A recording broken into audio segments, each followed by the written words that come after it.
एक महत्वाची बातमी। नसरापूर प्रकरणात आरोपीला मरेपर्यंत फाशीची शिक्षा। आरोपी भीमराव कांबळेला फाशीची शिक्षा सुनावण्यात आली। नसरापूर प्रकरणात 55 दिवसांनी अखेर निकाल लागला। अत्याचार हत्येप्रकरणी आरोपीला मरेपर्यंत फाशीची शिक्षा।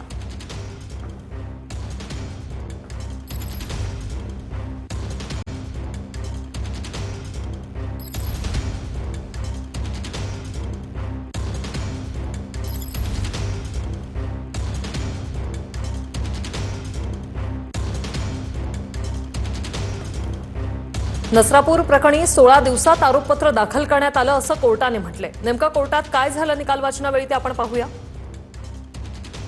प्रकरणात 55 साक्षीदार तपासले गेल्याचं कोर्टाने सांगितलं। सादर केलेले पुरावे आरोपीनेच कृत्य केल्याचं सिद्ध करण्यासाठी पुरेसं आहे असं कोर्टाचं म्हणणं। पोस्टमॉर्टममध्ये तिच्यावर लैंगिक अत्याचार झाल्याचं स्पष्ट झालंय असं कोर्टाकडून सांगण्यात आलं।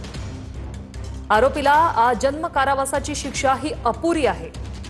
आरोपीने कुटुंबातील एका मुलीवर अत्याचार करण्याचा प्रयत्न केला होता असंही कोर्टाने म्हटलं। पीडितेच्या शरीरावर 18 जखमा होत्या असंही निकाल वाचनावेळी म्हटलं गेलं आणि हे प्रकरण दुर्मिळातील दुर्मिळ होतं असं कोर्टाकडून सांगण्यात आलंय।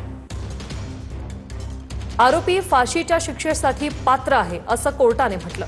निकाल ऐकताच पीडितेच्या कुटुंबियांना अश्रू अनावर झाले। शिक्षा सुनावल्यानंतर न्यायाधीशाने आरोपीला जवळ बोलवलं।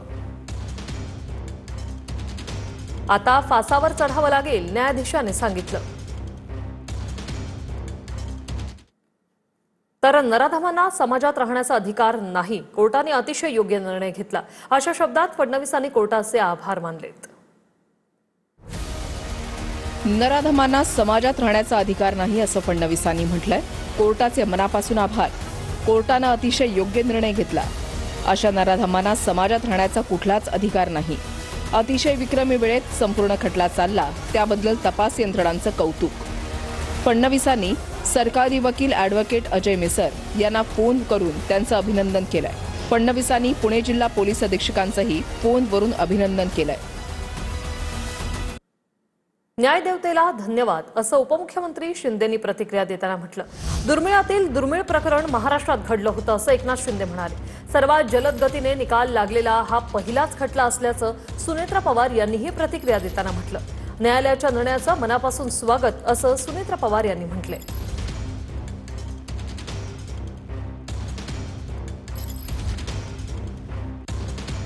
नसरापूर या अमानुष अशा लहान बालिकेच्या निर्गुण हत्याकांडाबाबतीमध्ये कोर्टाने फाशीची सजा सुनावलेली आहे। मी कोर्टाला मनापासून धन्यवाद देतो।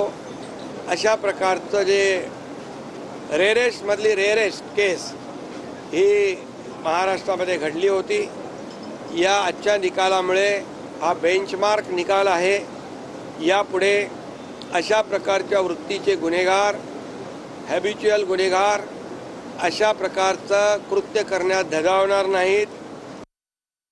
पुणे जिल्ह्यातील भोर तालुक्यातील नसरापूर येथे एका निष्पाप चिमुरडीवर अत्यंत निर्घृणपणे हत्या करणाऱ्या आरोपी भीमराव कांबळेला आज फाशीची शिक्षा सुनावण्यात आली आणि अवघ्या 2 महिन्यात खटल्याची सुनावणी घेऊन सर्वात जलद गतीने निकाली लागलेला हा मला वाटतं पहिलाच खटला ठरणार आहे। न्यायालयाच्या आजच्या या निर्णयामुळे पीडितेला आणि तिच्या कुटुंबाला खरोखरच न्याय मिळाला असं मला वाटतं। नसरापूर प्रकरणात कोर्टाचा निर्णय योग्य असल्याचं उद्धव ठाकरे यांनीही म्हटलंय। फाशीच्या शिक्षेची अंमलबजावणी लवकरात लवकर व्हावी असंही ते म्हणतात। फाशीमुळे नराधम वृत्तीला आळा बसू शकतो असं ठाकरेंनी म्हटलंय।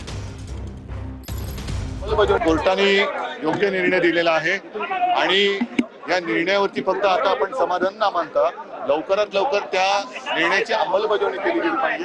नाहीतर मग हे अपिला मागून अपील तारीख पे तारीख असं होत राहिलं तर मग पंचायत होईल।